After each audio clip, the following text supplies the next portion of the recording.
A lot of people look at me, oh, you all have 4 bedrooms. I said, no, we only have 4 rooms. Wow. But we didn't have a lot, even though a lot of people thought we did. But what we had most of all was love and respect for mankind.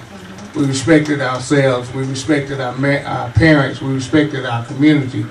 And therefore, I feel like the majority of us was very successful in life. So I'm proud to say that I was born and raised in the Highland community on the north side of town, that I went to Hunter Huss High School. I'm a proud graduate. Hunter Huss! 1975, graduate of Hunter Huss High School. Nothing bothers me anymore but to hear negativism about my high school. Also went on to Gaston College, furthered a career in the fire service. I spent 32 years in the fire service. Came in as a firefighter, worked my way up the ladder to a fire inspector. Did that for 9 years in the city of Gastonia. Worked here in the Charlotte-Mecklenburg County as the assistant fire marshal for the Mecklenburg County Fire Marshal's Office. Did 23 years there, retired there in 2009 at age 52. Right. So I sit before you today at age 55. Who does that as an African American? In the fire service, I spent 16 years on the Gastonia City Council. I represented Ward 4.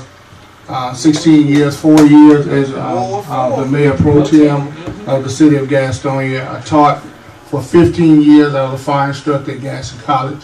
And I did all of that simultaneously. I think back now and I said, wow, where did I get the energy from? It was the grace of God, really, that led me to where I am today, and I'm very, very proud to be there. But it went back to the roots. It went back to the roots in my home, where my parents instilled in all of us to be successful in life, and they gave us the tools, the basic tools.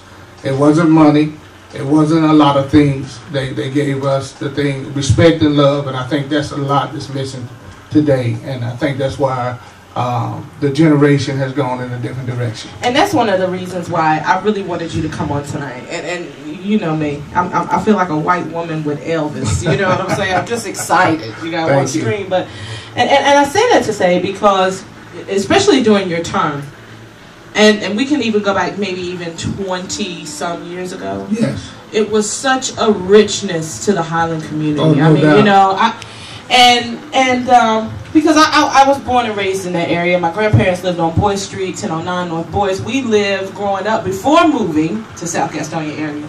We lived on Lenox Street, right in front of Rose Hill Cemetery. Exactly. I mean, but there is definitely something missing. Can we say that after your term that this was happening? Was this ongoing, this escape of richness, of history, and the youth in Ward 4? What happened? I think what happened, I go back to when Gaston Memorial Hospital was located on North Howland Street. Okay. We had a hospital in the community, we had a health department in the community. And I think what sucked the life out of the community is when those two entities moved to a different location. So therefore, we didn't have the vibrant things. We had churches in the community, but we didn't have basic amenities. And I think that's what encouraged me to run for council, because I was sick and tired of being sick and tired. As a firefighter, I was exposed to responding to calls all over the city of Gastonia. And I wondered, why do they have these things in this community and we don't have any of these things in the community that I was born and raised in? And then that's why I got involved with the Howland Festival, because it was 4 of us standing around talking about all the things that our forefathers did. We talked about Mildred Sattler, and we talked about the Brookses, and we talked about T. Jeffers. And then it came to mind that, well, we're those people now. They've done their part. Mr. R.O. Mason and all those people, the pioneers from the community. So 4 of us came together and started the Howland Festival. Now, it was an Ebony Fest. I want to make it politically correct. That was an Ebony Fest, I think in the late 80s. But the first Howland Festival was in 1989. And the 4 people that came together to do that was Winston Bagley, Reverend Evan Sattler, my brother Dwayne Reed, and myself. And we sat down, we made a plan, we got some people engaged to help volunteer, and we had one of the most successful years of the Howland Festival in 1989 and 90. That sparked me to get involved more into the community. And I'm going to tell you, when I heard preachers say something about they were they were being chased to get involved in the ministry, and they ran from it. This burden was on me for like 3 years, and I ran from getting involved in politics. But in 1995, it was laid on my heart, a conviction that was laid on my heart to get involved, and I got involved in politics in the city of Gastonia, and my focal point was the ward that I was born and raised in. The people that did so much for me, I felt like I owed them something. And I came from an area where the people that I looked up to, the educators and things, the business people, seemed like when they got successful, they moved out of the community.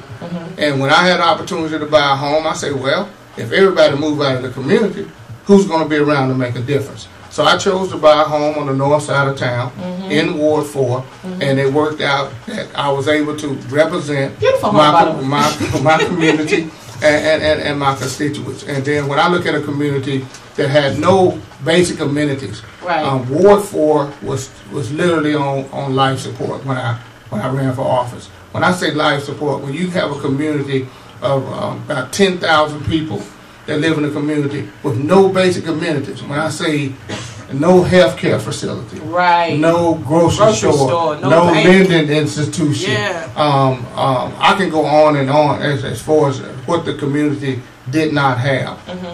The Highland School was the only school in the middle school in the area. A junior high school was closed at the time. Urban Pool was closed at the time. It seemed like there was so many things going on there that was in disbelief.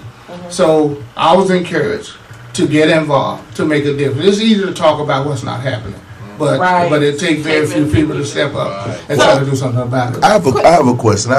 Because I was one of those students that felt like no one cared about, the living habitat. No one cared about me or my family. But I went through a lot of things, to get to where I am today, and some things I'm not proud of.